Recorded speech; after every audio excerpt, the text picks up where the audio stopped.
Hello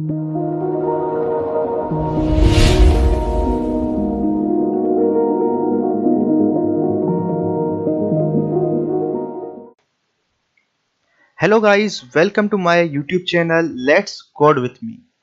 तो आज हम आपके लिए लाए हैं सी प्लस प्लस का ट्यूटोरियल। तो सबसे पहले इस ट्यूटोरियल के बारे में डिस्कशन करते हैं। तो इस ट्यूटोरियल में हम आपको कंप्लीट सी प्लस प्लस का कोर्स करवाएंगे। जी हाँ, to teach you in a very easy way. अगर आप एक बिगनर हैं और आपको सी प्लस प्लस का कुछ नहीं पता, तो ये कोर्स आपके लिए ये। उसके अलावा जैसा ही हम टॉपिक कवर करते जाएंगे, उसकी मैं आपको कुछ एक्सरसाइजेस भी दूंगा जिसको आप सॉल्व करेंगे और उस टॉपिक में एक्सपर्टाइज हासिल करेंगे। उसके अलावा उसके साथ साथ मैं उन एक्सरसाइजेस के सॉल्यूशंस की वीडियोस बनाकर अपलोड करूंगा, जिनकी हेल्प से अगर आपसे कोई एक्सरसाइज सॉल्व नहीं हो रही तो उनको सॉल्व कर सकते हैं। तो चलिए, without wasting our time start करते हैं वीडियो को। So first of all, what is programming? Programming क्या होता है? सबसे पहले तो मैं आपको बता दूं, कंप्यूटर को कुछ नहीं पता होता कि उसको क्या करना है। ये हम होते हैं जो उसको इंस्ट्रक्शंस दे रहे होते हैं कि भाई अब ये काम परफॉर्म करो।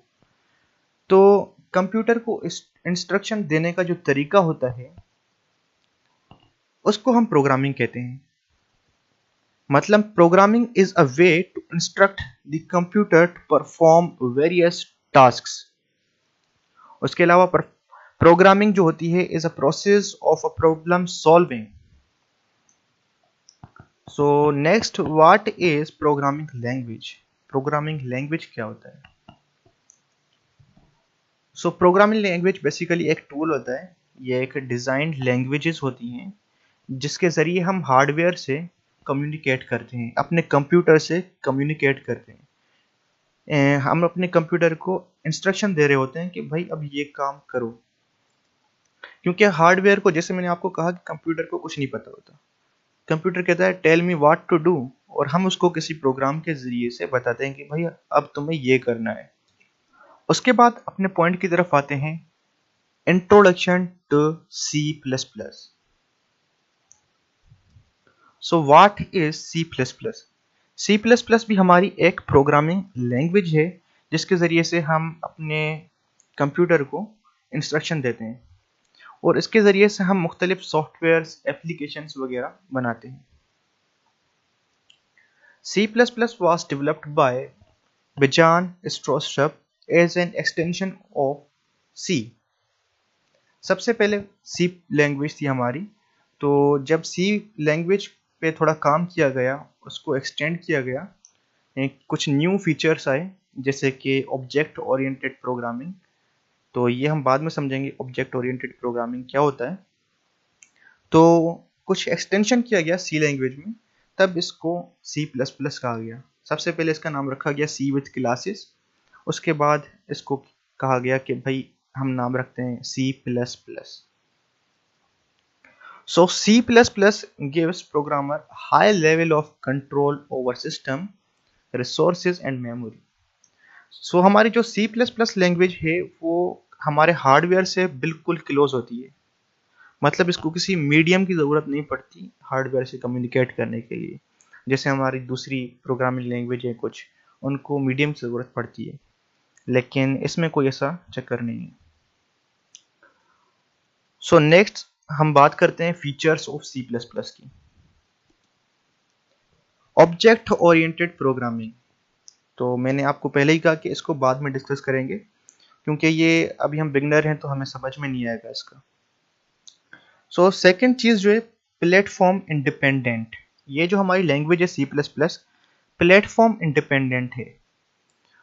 प्लेटफॉर्म इंडिपेंडेंट का मतलब क्या है? मतलब ये मुख्तलिफ ऑपरेटिंग सिस्टम्स पर काम कर सकती है। ओके, ये इसका कोई बेसिकली कोई ऑपरेटिंग सिस्टम नहीं है कि भाई विंडोज़ पर काम करेगी, मैक पर नहीं करेगी।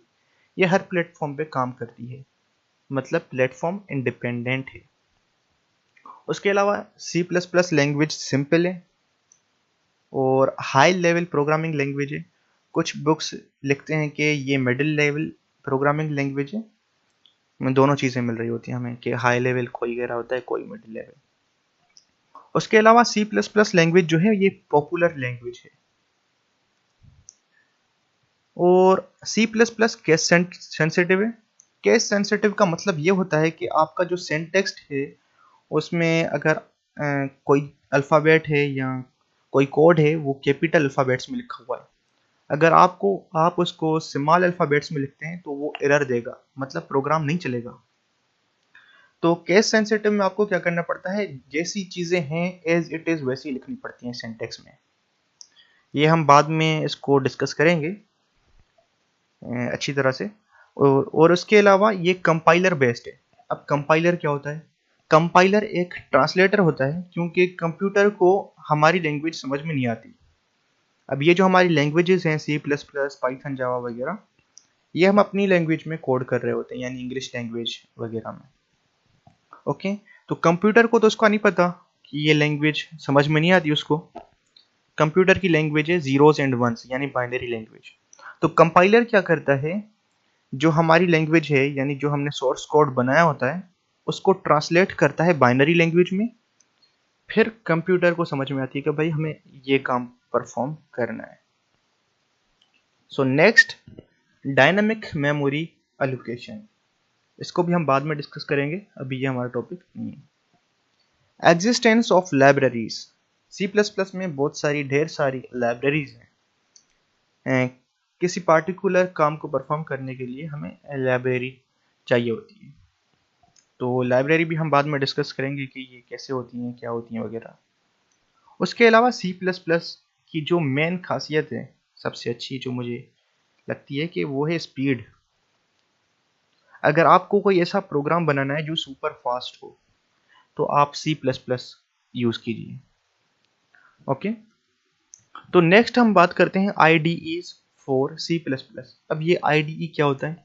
IDE हमारा प्लेटफॉर्म होता है जहाँ पर हम किसी भी प्रोग्रामिंग लैंग्वेज को एडिट करते हैं, रन, कंपाइल वगैरह करते हैं। ओके, तो वैसे तो हम सी प्लस प्लस जो है इसको नोटपैड पे भी हम एडिट कर सकते हैं, बना सकते हैं, लेकिन जो आईडीज होती हैं वो हमें मुख्तलिफ बेनिफिट्स प्रोवाइड करती हैं। जैसे कि मैंने आपको बताया कि कंपाइल और रन करना, तो नोटपैड में तो आप कंपाइल एंड रन नहीं कर सकते। तो मेनली हमारे पास 3 IDE हैं। तो first of all visual studio code, इस पर हम बहुत सारी प्रोग्रामिंग लैंग्वेज रन कर सकते हैं या एडिट कर सकते हैं। तो इसमें सी प्लस प्लस भी हम एडिट कर सकते हैं। उसके बाद आ जाती है डेव सी प्लस प्लस। ये IDE मखसूस सी प्लस प्लस के लिए, इस पे कोई और प्रोग्रामिंग लैंग्वेज एडिट नहीं होती। उसके बाद आता है टर्बो सी प्लस प्लस। ये थी 3 मेन IDEs। तो सबसे पहले प्रेफरेंस देंगे हम विजुअल स्टूडियो कोड को, उसके बाद डेव सी प्लस प्लस को, सबसे लास्ट में हम जो प्रेफरेंस देंगे वो टर्बो सी प्लस प्लस को देंगे। उसके बाद मैं आपको एक टिप देना चाहूँगा कि programming is all about logics. अगर आपकी लॉजिक अच्छी है तो आप एक अच्छे प्रोग्रामर हैं।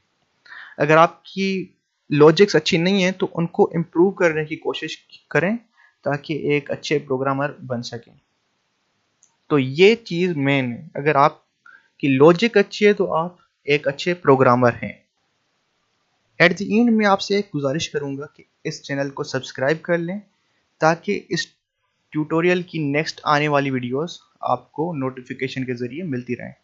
So thank you very much.